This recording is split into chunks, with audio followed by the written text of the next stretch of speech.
Madison Crawford was not what she appeared to be. At first glance, she could easily be mistaken for an ordinary hiker enjoying the serenity of the Colorado wilderness. Her sun-bleached blonde hair fell loosely around her shoulders, and her athletic frame moved with effortless grace along the rocky trails. The fitted purple tank top and black hiking shorts highlighted toned muscles that spoke of dedication and physical discipline. But to anyone unfamiliar with her background, she was just another fitness enthusiast immersed in nature. However, beneath this seemingly ordinary exterior lay years of intensive, specialized military training, a depth of experience few civilians could comprehend. Madison had spent 8 years in the United States Army, specifically in one of the military's most elite units, the Green Berets. Her time in service had been defined by rigorous physical conditioning, mental resilience, and advanced combat training that honed every facet of her body and mind.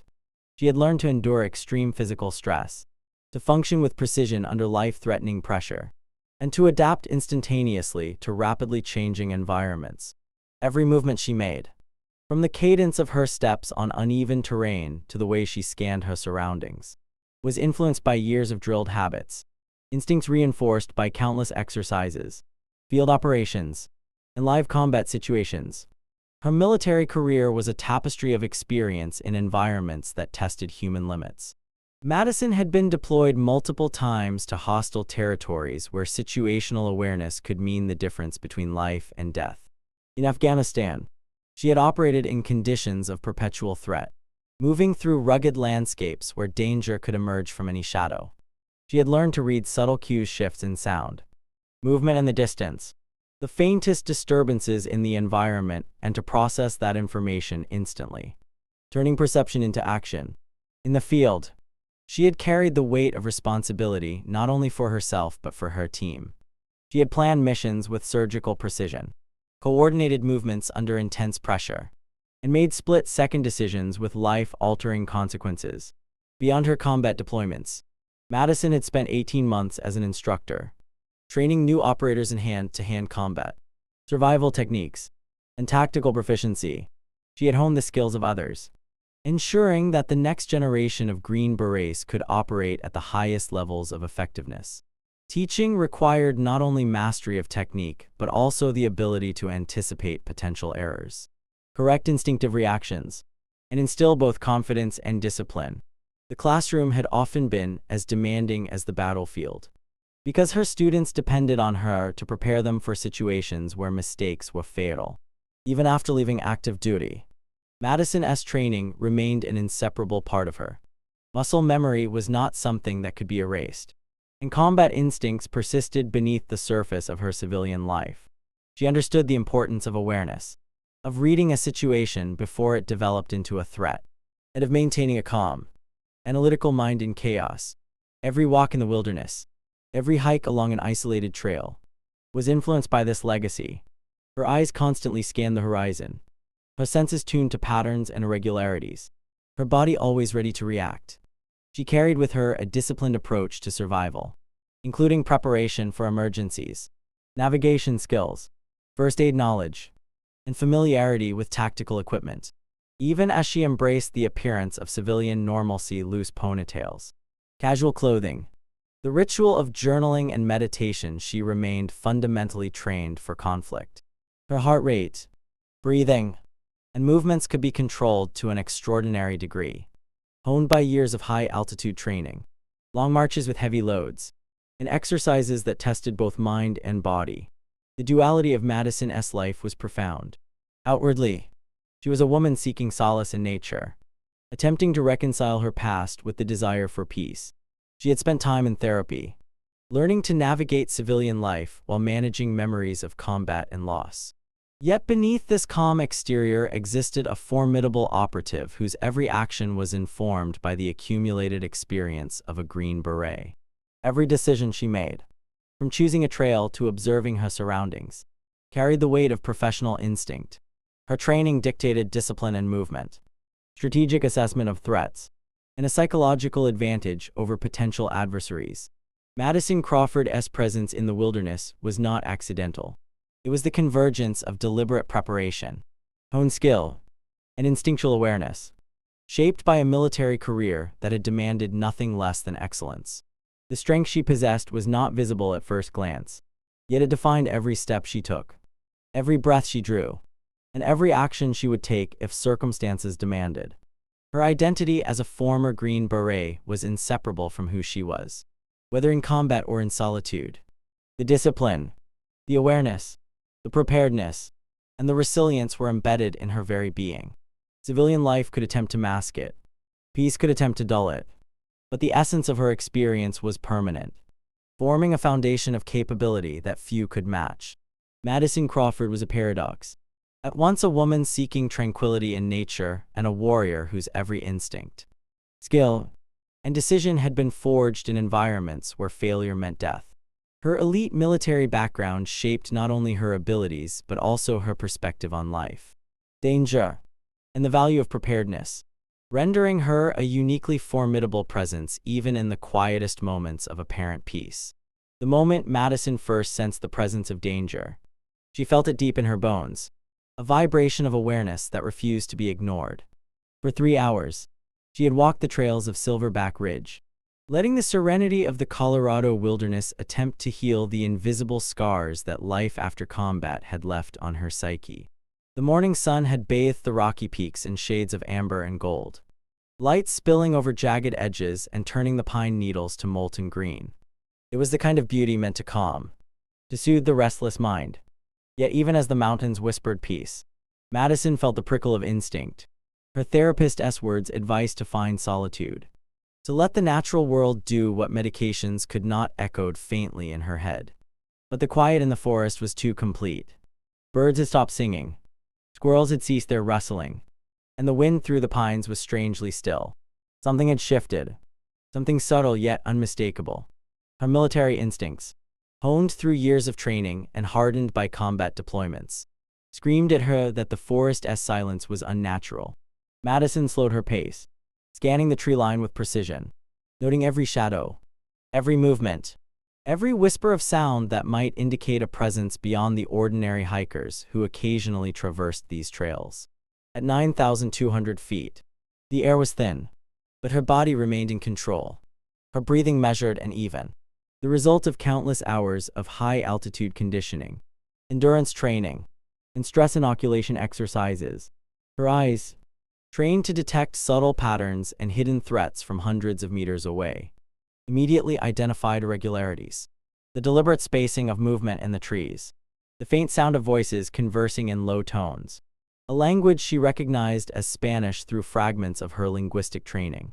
Her heart rate remained steady, controlled by discipline and habit, but her mind cataloged and assessed every possible threat scenario, noting positions, numbers, and potential tactics of unseen adversaries. The first sign of confrontation was sudden, the sound sharp, a voice cutting through the calm. "Hey, you."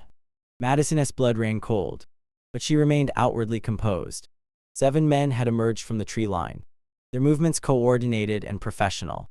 They fanned out in a semicircle, cutting off any potential escape route. Some carried firearms tucked into their waistbands. Others bore hidden weapons beneath the guise of hiking gear. Madison instantly analyzed their physical stances, noting dominant hands, muscular builds, and potential combat experience. Her mind cataloged every detail, from tattoos and scars to subtle cues in posture and facial expression, creating a mental map of the adversaries before her. Years of experience told her that these were not amateurs.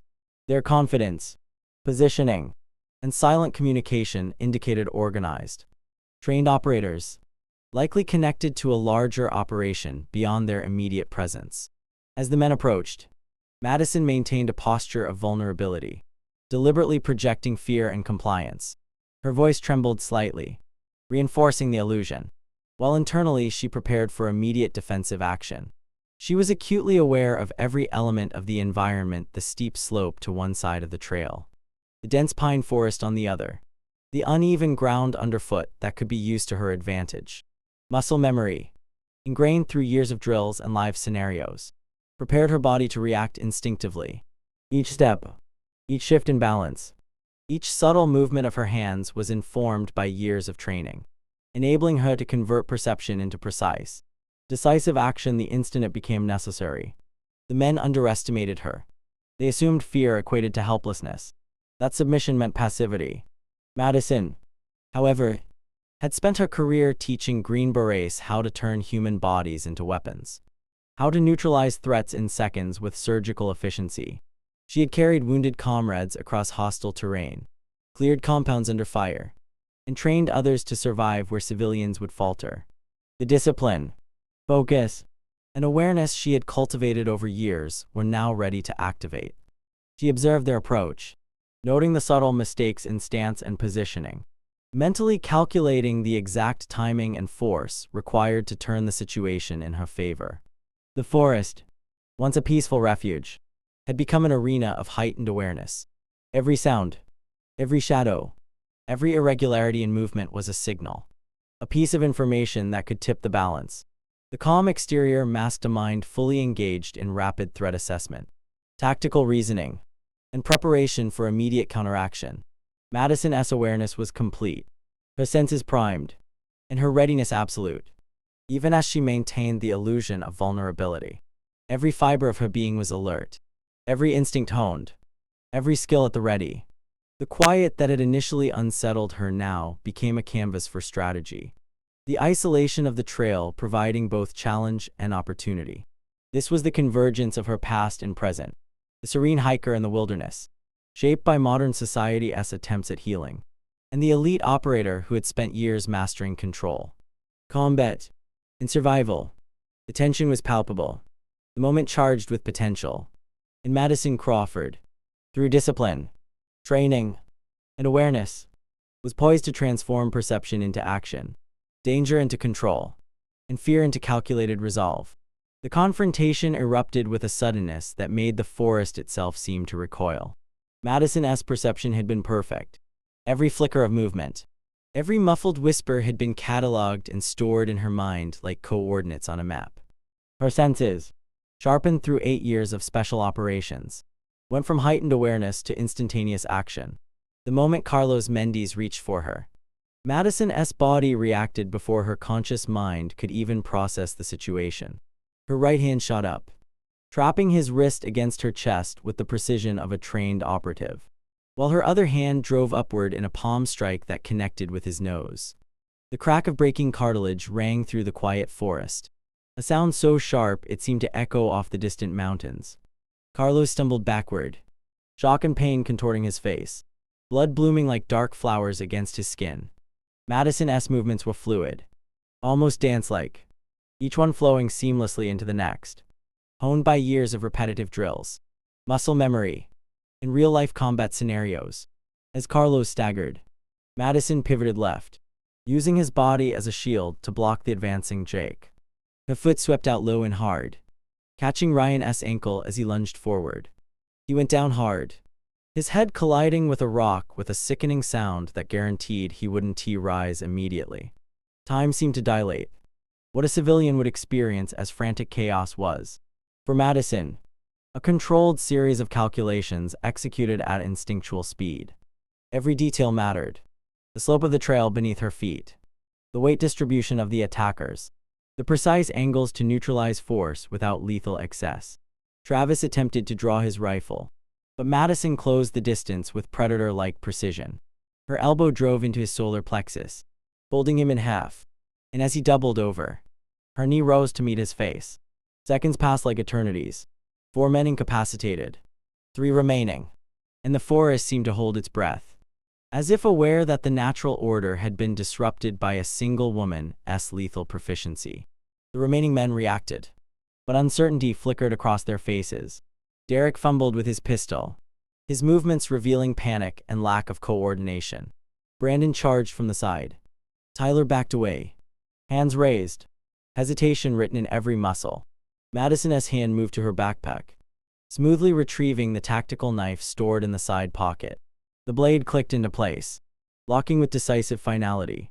It wasn't a weapon chosen for preference but for function, a statement of intent and readiness. Her stance shifted into a defensive crouch, reverse gripping the blade, every angle calculated to maximize effectiveness while minimizing exposure. Carlos, bloody but still furious, Press forward. Glock raised. Intent clear. Madison's gaze remained unwavering. She assessed the firearm, noting grips, stance, and aim. The slide bite hazard on his Glock was obvious. At this distance, she could predict with near certainty that he would miss the target. Her voice cut through the tension, calm yet commanding, devoid of fear. She cataloged the errors in Jake's approach, noting stance and timing, the lack of follow-through, the telltale signs of someone trained but unseasoned. Each word reinforced her authority. Each movement communicated confidence and lethal competence. Tyler, observing from the rear, realized what the others had yet to grasp. Madison was not improvising. She was executing a pattern of action embedded in her being through years of disciplined training and real-world experience. The intimidation factor compounded as Madison pulled out her old unit patch from her inner pocket, the Green Beret insignia, the arrowhead symbol of the 3rd Special Forces Group. The recognition was instant, the weight of it palpable. Carlos's confidence faltered, his control over the situation slipping as the truth of her identity became undeniable. With that single revelation, the dynamic shifted completely. The remaining men froze, hesitation creeping into every motion. Their perceived advantage eroded. Madison's previous compliance had been a facade, and now the predator behind the mask revealed herself. Each adversary's previous calculations failed, every assumption overturned. The forest no longer echoed their threats. It absorbed the sudden, unassailable presence of a professional trained in the art of combat. Madison didn't strike again immediately. She let them absorb the inevitability of her skill, the undeniable truth that they had underestimated her. It was the psychological dimension of warfare she had mastered, the ability to dominate without unnecessary violence, to command the space through presence, precision, and the weight of experience. Silence fell like a heavy blanket, broken only by the labored breathing of the men, the distant wind whispering through the pine needles, and the faint dripping of blood on a forest floor. The moment of decision had passed from her to them. Every factor Madison had assessed: the environment, terrain, timing, and opponent psychology had converged into perfect equilibrium. Her body relaxed slightly, though her awareness remained absolute.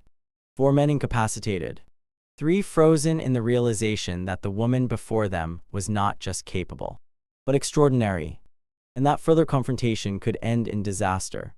Madison's mind cataloged every detail, every action, every movement, creating a report of precision that would later assist law enforcement.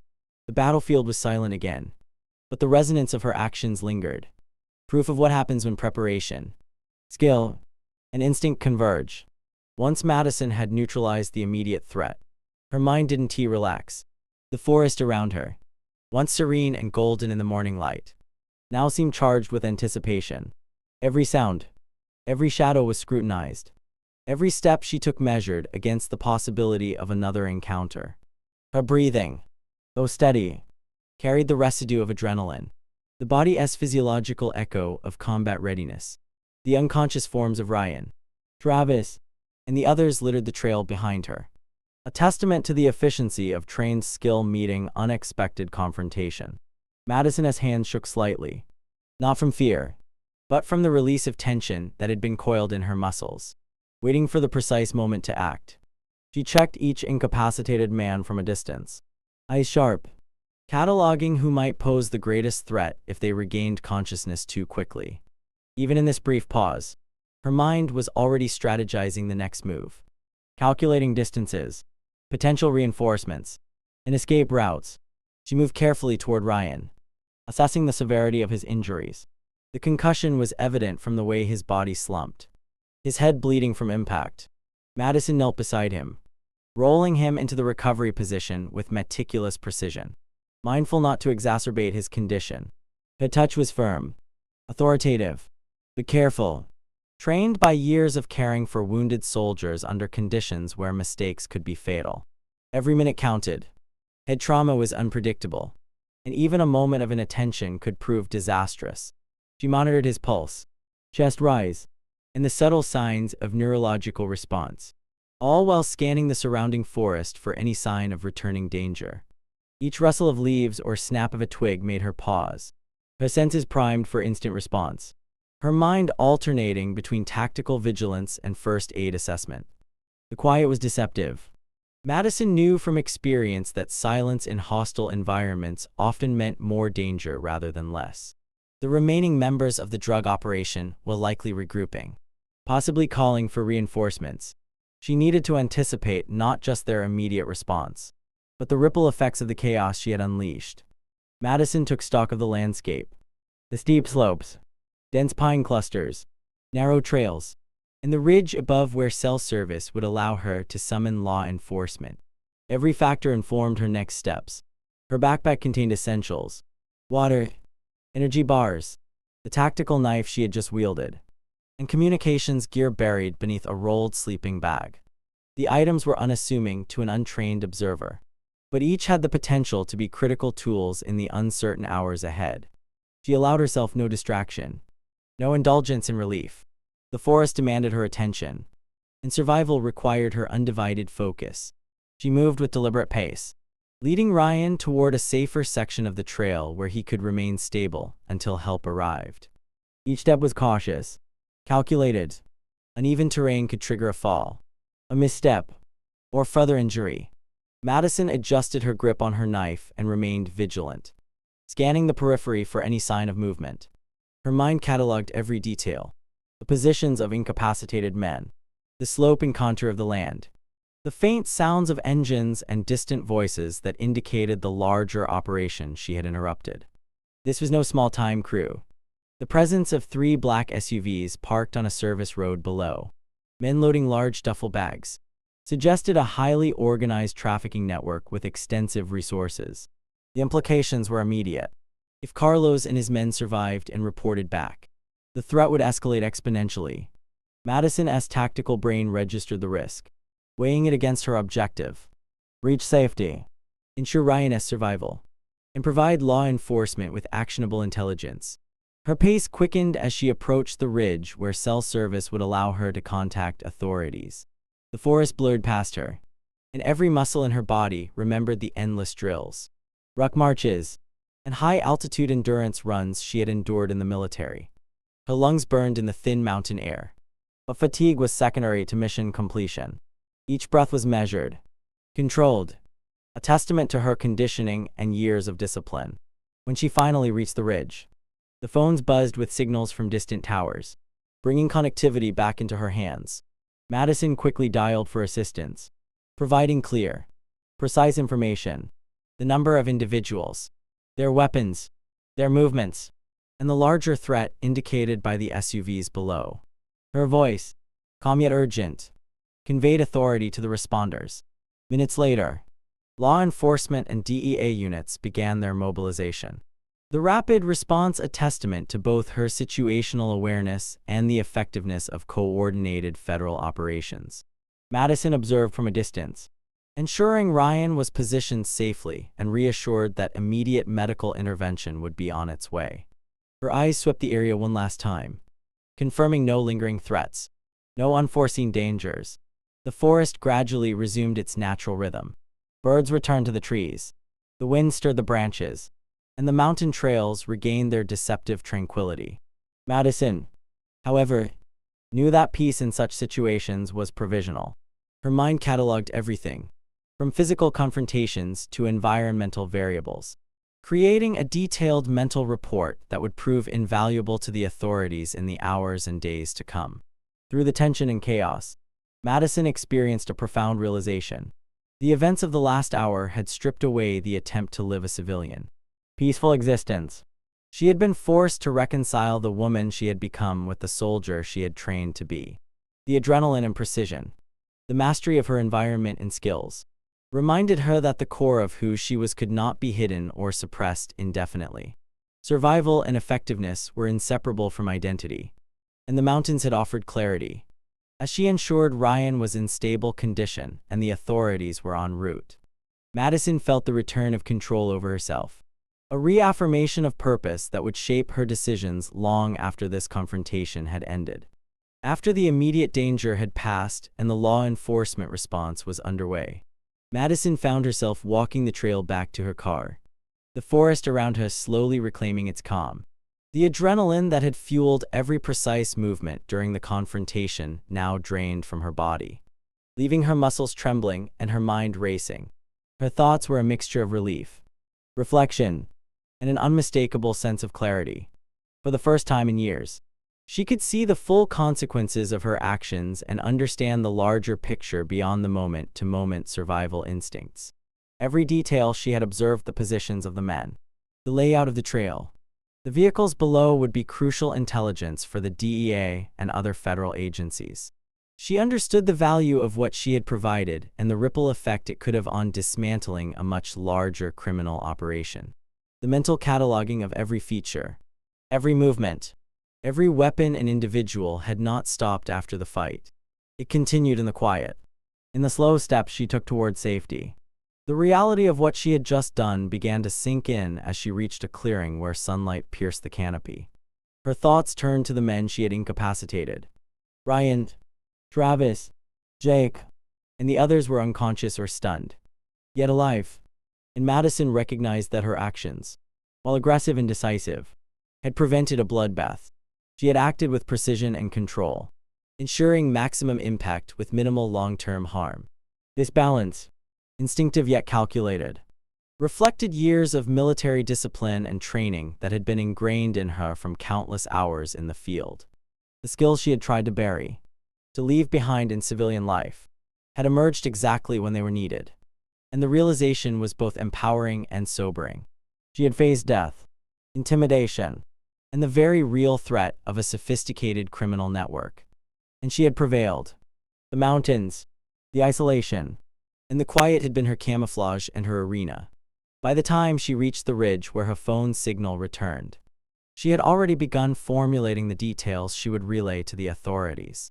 Every step of the way, Madison analyzed what she had seen: the size of the trafficking operation, the number of vehicles, the placement of armed men, their likely connections to larger networks, and potential leadership figures.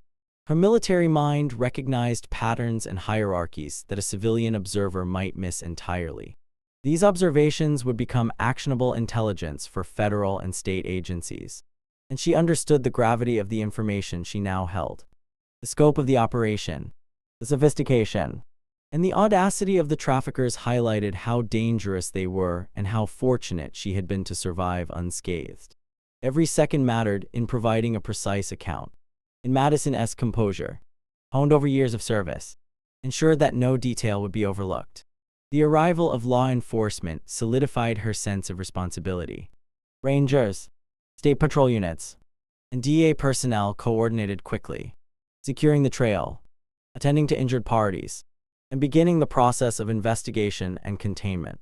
Madison worked alongside them with quiet authority, providing clear statements, descriptions, and tactical observations. She spoke with the calm confidence of someone used to high-pressure situations, her words carrying the weight of experience. Her report detailed not just what had happened, but the implications of the encounter, potential follow-up threats, and immediate actions necessary to prevent retaliation. Every movement, every phrase, every observation reinforced the value of her presence. The agencies relied on her insight as a guide through the aftermath of a chaotic and dangerous incident. Even as the immediate crisis passed, Madison's thoughts turned inward. The confrontation had triggered something she hadn't felt in years: a clarity of purpose. For 2 years, she had tried to live as a civilian, leaving behind the soldier she had been, the woman trained to act decisively in the face of danger. But the events of that day had demonstrated a fundamental truth. She could not bury that part of herself. Her training, her instincts, her skills, they were not a burden but a responsibility. The thrill of controlled action, the precision of movement, the knowledge that she could protect herself and others, all of it had returned. And Madison realized she needed to reconcile this warrior identity with her civilian life. She understood that peace did not mean ignoring her abilities, but rather using them where they could make a difference, where they could prevent harm, where they could serve a purpose beyond survival. As the sun dipped lower in the sky, Madison finally reached the trailhead and paused, taking in the mountains that had been both sanctuary and battlefield. The adrenaline had faded, leaving behind an enduring sense of resolve. She had faced chaos, confronted real danger, and emerged not just unscathed, but with a renewed sense of identity and purpose. In those mountains, she had discovered that true peace was not the absence of conflict, but the acceptance of self and the commitment to act when needed. Madison Crawford had gone to find solitude, but she had found her calling, the fusion of the civilian she wanted to be and the soldier she had always been. The mountains bore witness to her transformation, and as she looked toward the horizon, she understood that her journey was far from over. Her skills, her training, and her courage would continue to shape her path, guiding her toward the people and situations that needed her most, reminding her that some battles were fought not for glory, but for justice and protection of the innocent.